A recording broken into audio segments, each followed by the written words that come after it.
Quand j'ai eu l'envie d'écrire un livre sur la productivité, le plus grand problème que j'ai eu, c'était: «Mais qu'est-ce que j'allais dire de plus?» Il existe tellement de livres sur l'organisation, la gestion du temps, la performance, l'excellence. Ça fait maintenant plus de 15 ans que j'en partage, que j'en recommande sur mes différents contenus, mes différentes plateformes, notamment sur YouTube, et j'avais quand même envie d'apporter quelque chose dans la productivité. Mais je me suis dit: «Quoi? Comment?» Finalement, ce livre est né de ma philosophie la plus importante dans tout ce que je partage depuis autant d'années, qui est que il est important d'intégrer la connaissance de soi dans tout ce qu'on met en pratique d'un point de vue personnel, professionnel, business, et cetera. Et je suis passionné par les tests de personnalité sur la connaissance de soi. Je suis passionné par tout ce qu'on peut faire et mettre en place pour comprendre nos profils à travers peut-être le disque, à travers l'énéagramme, le test MBTI, à travers le Human Design, aussi peut-être le Processcom. Toutes ces approches sont complémentaires, je vous en parle souvent, mais elles ne disent jamais vraiment à 100% comment s'organiser. Et je me suis dit: «Et si moi j'apportais justement un test de personnalité pour savoir comment vous organiser et retrouver votre temps et votre énergie?» Ça soit la gestion du temps, la gestion de l'énergie, la priorisation, la planification. C'est comme ça qu'est né ce livre. D'ailleurs, si vous voulez en savoir plus, il est en descriptif pour pouvoir le commander. Et justement, moi qui parle depuis si longtemps de productivité, là, je vais expliquer pourquoi tous ces livres, aussi bien qu'ils soient, et autant je les recommande tout le temps, il manque tout le temps quelque chose.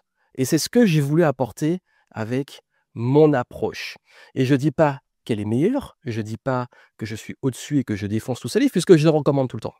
Je dis juste que, oui, si moi j'apporte quelque chose, il faut que ça soit pas forcément différent, mais plus personnalisé, plus précis. Et c'est exactement ce que j'ai fait. Je vais vous l'expliquer. En fait, tous ces livres que j'ai ici et d'autres qui sont sur mon Kindle dont je vais vous parler, que sur l'organisation, ont des très grandes forces. Mais hélas, le plus gros problème, c'est qu'ils ne vous disent pas exactement ce qui va fonctionner pour vous en tant que personne, en tant qu'individu qui a une personnalité, un rythme, une unicité. Et c'est pour ça justement que je voulais vous en parler. Donc je vais parler de tous ces livres rapidement et vous dire également, justement moi ce que j'ai voulu apporter. Encore une fois, j'insiste, et vous savez, c'est pas ma ligne directrice, c'est pas ma façon de faire. Je suis pas là pour dire moi je suis meilleur, je vais juste expliquer parce que j'ai aussi quelques questions de gens qui me disent: «Moi ça fait longtemps que je me forme sur la productivité, en quoi c'est différent? Et surtout, si le livre est aussi gros, qu'est-ce qu'il apporte de plus?» Justement, c'est ça. C'est une approche beaucoup plus spécifique et précise selon votre profil. Et je vais parler des profils à travers justement ces différentes approches de la productivité. Parce qu'en fait, tous ces livres-là, que j'ai là, ils sont excellents. Et justement, si on commence par l'effet cumulé. L'effet cumulé, qui est un grand classique d'Eren Hardy, c'est l'explication que si vous mettez en place une habitude régulière, si elle est toxique pour vous, elle va vous forger une destinée toxique, négative. Si elle est positive, ça va vous forger une destinée positive. L'effet cumulé, c'est le pouvoir de l'effet boule de neige, comme on peut le dire. C'est tout ce qu'on fait de façon répétitive. Et ça, c'est un excellent livre, c'est un livre que je recommande tout le temps, c'est un livre qui a changé ma vie aussi quand j'en ai pris conscience, même si on le sait, mais c'est comment ça a été abordé par l'auteur. Et donc ce livre-là, ce qui fait la différence, c'est qu'il explique que quoi qu'il arrive, la différence ne va pas se faire dans ce que vous faites une fois comme ça, elle va se faire dans ce que vous faites tous les jours de façon régulière. Et moi, le grand challenge que j'ai eu quand j'ai écrit justement mon livre, c'est de me dire que de toute façon, il y a beaucoup de personnes qui n'arrivent pas à être régulières. Pourquoi elles n'arrivent pas à être régulières? Parce qu'elles n'arrivent pas à adapter une organisation qui respecte leur rythme. Elles se suradaptent à des méthodes de productivité, à des routines qui ne leur correspondent pas. Elles se suradaptent aussi parfois à une forme et une vision de la discipline qui est basée sur le tirer sur la volonté. Le problème quand on tire sur la volonté, c'est qu'au bout d'un moment, on s'épuise et c'est comme un élastique qui finit par casser et le retour fait très mal. C'est pour ça qu'il y a beaucoup de personnes, quand ils font des régimes trop restrictifs, se retrouvent finalement à avoir un gros effet rebond où ils craquent et se remettent à manger comme pas possible. C'est exactement ça. Et c'est pour ça justement que l'effet cumulé, moi, comment j'ai voulu apporter ma façon de voir l'effet cumulé, c'est de comprendre votre profil. Je vais y revenir parce qu'il y aura un lien, je vais faire des liens sur les concepts pour vous présenter aussi les profils. Il y a un autre livre qui est excellent, que j'adore, que je recommande tout le temps aussi, c'est Deep Work. Ça va parler à tous mes amis qui ont du mal à se concentrer. Deep Work, c'est justement comment réussir à retrouver la concentration dans un monde de distraction. Et la force du livre, c'est de vous apporter des clés Et Cal Newport, celui qui a écrit le livre, nous apporte des clés pour bien comprendre justement comment retrouver une concentration optimale basée sur trouver les bons moments pour se mettre en session de deep work. Et d'ailleurs, c'est souvent ce qu'on va bloquer sur l'agenda et se dire: «Voici mon moment de deep work parce que c'est là que je vais être ultra focus, sans distraction». Et justement, pour optimiser le deep work, c'est intéressant de comprendre son profil, notamment son style de flow. Et dans le livre, vous avez les 5 styles de flow et notamment les différents flows qui expliquent justement comment se mettre en fonction de ces flows dans les phases optimisées pour le deep work. Et je parle d'ailleurs, parenthèse, hein, je parle de certains de ces livres dans mon livre parce que je fais référence aux gens qui m'ont influencé et qui m'ont apporté. Donc voilà, c'est important aussi pour le deep work, qui est un excellent livre, de savoir aussi quand se mettre en deep work. Et c'est là qu'il y a un livre qui est extrêmement intéressant, c'est quand, tout simplement. Quand. Et en fait, ça explique justement la chronobiologie et les différents profils. Donc on a, loup, ours, lion, dauphin, qui va expliquer justement à quelle heure vous êtes, en phase optimale, à quelle heure vous êtes en phase down, un moment meilleur moment pour vous coucher. C'est ça qu'il y a des gens qui sont du matin, d'autres non, d'autres du soir. Lui, il est excellent. Alors lui, j'ai pas apporté cet élément-là parce que j'ai pas forcément moi une approche, ultra méga autant scientifique que lui, parce que lui, il a fait pas mal de recherches dessus. Mais je le mentionne, j'en parle justement des différents profils dans mon livre et je fais référence à celui-ci parce que c'est intéressant.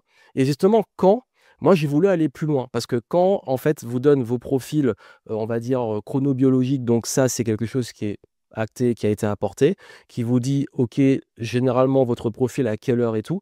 Mais moi, dans les styles de flow, que vous allez découvrir dans le livre, vous allez comprendre aussi vos cycles. Ça veut dire qu'il y a certaines personnes qui ont, comme moi, les flows périodiques, qui sont dans une intensité très forte, des sprints, qui ont besoin de stimulation, de deadline courte et qui après ont besoin de récupérer rapidement pour se remettre en sprint. C'est sprint, repos, sprint, repos. C'est vraiment pour le coup de l'intervalle training. Il y a ceux qui sont plutôt les marathoniens, les flows continus. Donc eux, ils ont besoin de régularité. Il y a ceux qui sont intuitifs, ceux qui ont besoin à chaque fois d'avoir une intuition, un appel qui les attire. Il y a ceux qui sont variables et là, c'est complètement imprévisible. C'est du jour au lendemain, ça change et vous ne pouvez pas trop prévoir. C'est plus difficile à gérer. Et vous avez également les flows alternatifs où là, c'est régulier. C'est haut, bas, mais vous, généralement, vous savez à l'avance et du coup, vous pouvez bien les gérer. Et ça, en fait, c'est intéressant pour comprendre aussi comment gérer ses projets sur le plus long terme, comment planifier à l'avance. Donc voilà, vous avez vu, moi, j'ai apporté cette dimension du quand travailler et c'est ultra important. Autre livre qui aussi m'a beaucoup impacté sur le plan du business, c'est Les mesures qui comptent. Measure what matters. Je prononce super bien avec mon super accent. Et en fait, là, c'est le concept des OKRs. Donc les OKR, c'est en gros les objectifs fixés pour les entreprises. Et c'est ce que j'utilise moi aussi en business. Et les OKR, en gros, c'est tu mets le résultat que tu veux atteindre et qu'est-ce qu'on va mettre comme indicateur et qu'est-ce qu'on met en place pour atteindre le résultat. Et ça, c'est une technique qui est beaucoup utilisée dans le business, dans les startups, dans les collaborations d'équipe.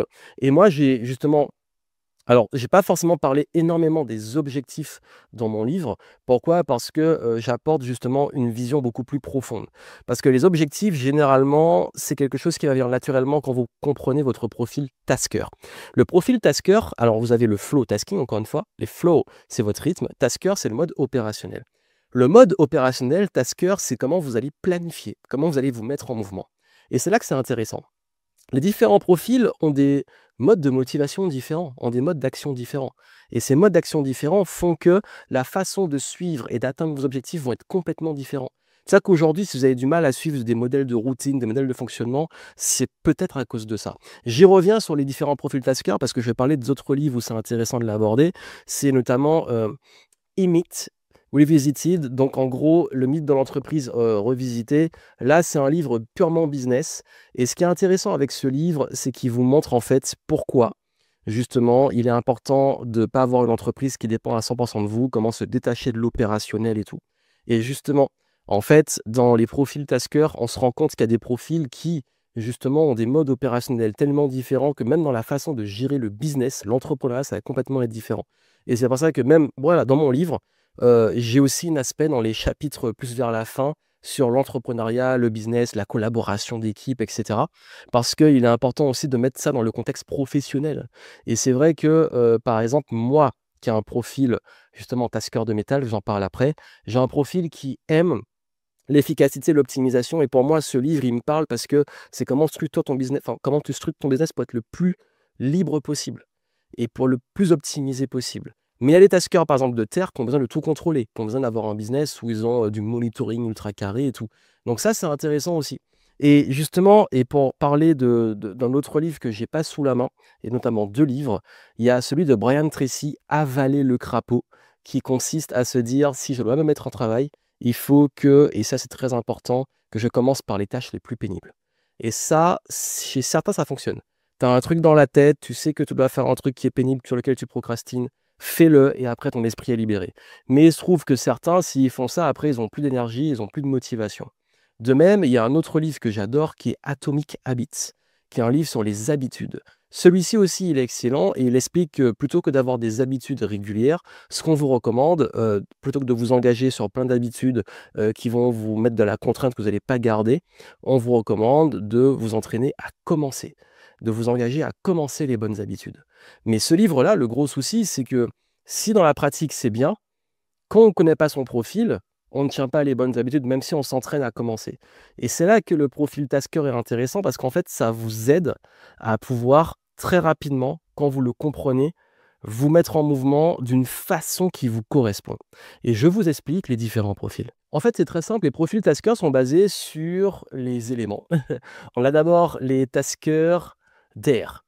Eux, c'est ceux qui ont besoin justement, voilà, d'inspiration, de créatifs. Ce sont vraiment les créatifs, ce sont ceux qui, sont animés par le fait pour se mettre en mouvement, ils ont besoin d'être inspirés, d'avoir des idées et cetera. Vous avez une idée, vous commencez. Le gros problème, c'est que vous commencez vite et après vous vous lassez. On a également les, taskers de terre, c'est vraiment, on va dire, les plus terre à terre comme ça l'explique. C'est ceux qui, dans l'opérationnel, ont besoin que tout soit carré, ils ont besoin de contrôle. Ils peuvent tendre au perfectionnisme ou sur contrôle, mais ils ont également vraiment cette capacité à avoir tout qui est carré. Mais forcément, comme tout est carré, la dérive, ça peut être, comme je l'ai dit, le fait d'être dans vraiment trop de surcontrôle, trop de perfectionnisme, trop de lourdeur. Et d'ailleurs, le combo Tasker Air et Tasker de terre, parfois, c'est souvent difficile au niveau compatibilité. On a les taskers d'eau qui, eux, sont assez équilibrés, mais qui sont plus dans l'empathie, la sensibilité, mais qui généralement vont chercher de l'équilibre. Ce qui les motive, qui les anime, c'est l'équilibre. Et eux, justement, bah, en fait, ils vont pouvoir être beaucoup plus agiles et tout. Mais le gros risque, c'est que les taskers d'eau ont souvent beaucoup de mal à dire non. Ils ont beaucoup de mal à dire non aux autres et beaucoup de mal à dire non aussi aux tâches qu'ils vont rajouter.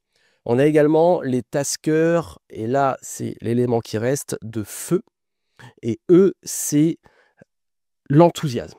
C'est j'ai une idée, j'y vais à fond. J'ai un truc, j'y vais à fond. J'ai un truc, j'y vais à fond. C'est tout ou rien. Par contre, il se lasse extrêmement vite. C'est le feu, c'est l'étincelle, boum, mais par contre, le feu, au bout d'un moment, il s'éteint s'il n'est pas alimenté. Et du coup, à la différence des taskers d'air, qui eux sont beaucoup plus sur la créativité et la liberté et l'exploration, le tasker de feu, il peut être focus, mais pendant une durée limitée sur des choses, mais il a vraiment besoin de l'enthousiasme. Et le gros risque, dans les deux cas, air et feu, d'ailleurs feu et air, forcément ça s'alimente, c'est la difficulté justement à la dispersion. Et quand on est multipotentiel avec ces profils-là, c'est une catastrophe. Mais ce ne sont pas que ces 4 éléments, il y en a 2 autres. Métal. Tasker de métal, c'est chercher le pragmatisme, la simplicité, l'optimisation. Ils ne veulent pas se prendre la tête, ils veulent optimiser. C'est mon profil. Moi, je suis un tasker de métal, donc ça veut dire que on va chercher, nous, être beaucoup plus dans... Généralement, ils sont naturellement organisés, mais le gros risque, c'est que si c'est pas optimisé ou si parfois on cherche trop à optimiser, on cherche trop à le truc parfait, et du coup, bah, on peut aussi parfois, quand c'est pas assez parfait, perdre du temps. Donc voilà, chacun de toute façon de ces profils, là je vais assez vite, ont leur bon et leur mauvais côté, ont leur plein potentiel et le potentiel qui n'est pas encore exploité. D'où le livre. Tasker d'Ether, eux ce sont les visionnaires. Eux ce qui les anime c'est la vision, ils ont besoin de se projeter, ils sont très bons pour tout ce qui est observation, anticipation du futur. Le problème c'est qu'ils n'aiment pas l'opérationnel, ils ont du mal à revenir sur qu'est-ce qu'on va faire concrètement. C'est d'ailleurs pour ça que le combo Tasker Ether et Tasker Metal il fonctionne très bien parce qu'en fait ça tranche. Tasker Ether, Tasker Metal, l'Ether il met la vision, le Metal il arrive, il tranche, il planifie. Et moi dans mon équipe justement j'ai quelqu'un qui est Tasker Ether, moi je suis Metal et ça, le combo il est parfait. Là, je vais rapidement. Bien entendu, les profils, vous les découvrez dans le livre, donc vraiment, vous avez les détails. Mais c'est vous expliquer que justement, vous avez vu que ces profils-là sont différents, ce qui les motive, ce qui va les faire durer, ce qui va les faire comprendre leur fonctionnement, va faire que ça va être complètement différent. Et je vais finir sur 2 derniers livres qui sont de la Jim Collins, donc de la performance à l'excellence, donc Good to Great. qui est un excellent livre, aussi un peu sur le business, qui parle plus de la collaboration d'équipe. Et justement, en fait, pourquoi j'en parle? Parce que là, en gros, c'est qu'on t'explique que les leaders ont une capacité à driver les équipes, à recruter les bonnes personnes autour d'elles et aussi à avoir une culture qui fait la différence. Mais justement, il y a un point que j'aborde dans le livre qui est très, très, très important, après avoir présenté les profils, c'est l'aspect, compatibilité et social. Et d'ailleurs, en annexe, vous avez les tableaux des compatibilités. Ce qui est très compatible, ce qui est, pas compatible du tout et ce qui peut s'entendre en termes de profil. Autant sur les flows que les taskers. Et ce qui se passe en fait, et j'ai remarqué, et c'est vraiment basé sur mon expérience, c'est que quand on a justement on est leader et qu'on doit manager des personnes, c'est important de comprendre les profils. Moi, j'ai travaillé en B2B déjà avec les profils en off. Et ce qui s'est passé, c'est que justement, il y avait des mésententes ou une difficulté à comprendre le fonctionnement de l'autre à cause de ça. Et maintenant que quand les gens sont conscients des profils, qu'ils savent comment ils sont et comment ils fonctionnent, on peut donner ce qui va les motiver. Par exemple, les feux, c'est bien qu'ils aient des deadlines justement assez courtes avec des trucs enthousiasmants, on va les driver. Les R, c'est bien qu'ils bossent sur de la créativité et qu'ils aient plus de liberté créative.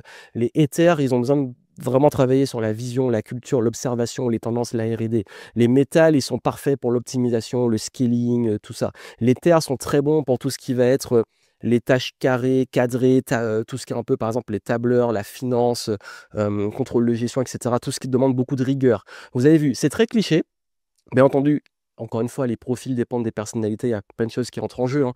Mais là, je simplifie, je vous laisse découvrir le livre. Mais vraiment, je vous dis, cet aspect de la performance et de l'excellence, il vient aussi de ça, parce que le dernier dont je vais parler, qui est un livre que j'ai beaucoup mis en avant, qui est Atteindre l'excellence et excellence de Robert Greene, dont je parle depuis extrêmement longtemps. En fait, dans ce livre, justement, on apprend que pour atteindre l'excellence, notamment moi qui parle beaucoup depuis très longtemps de apprendre à apprendre, de se former, je fais beaucoup de contenu dessus. Et vous, justement, vu que je parle de livres et je vous en recommande pour atteindre votre niveau d'excellence, en fait, dans ce livre, il explique les différentes phases de l'apprentissage. Et il y a une phase qui est très importante, qui est de comprendre ses forces, de comprendre ses atouts. Et c'est pour ça que, et ça, je vais clôturer dessus, quand vous comprenez votre profil d'organisation, vous savez où vous êtes bon, où vous n'êtes pas bon.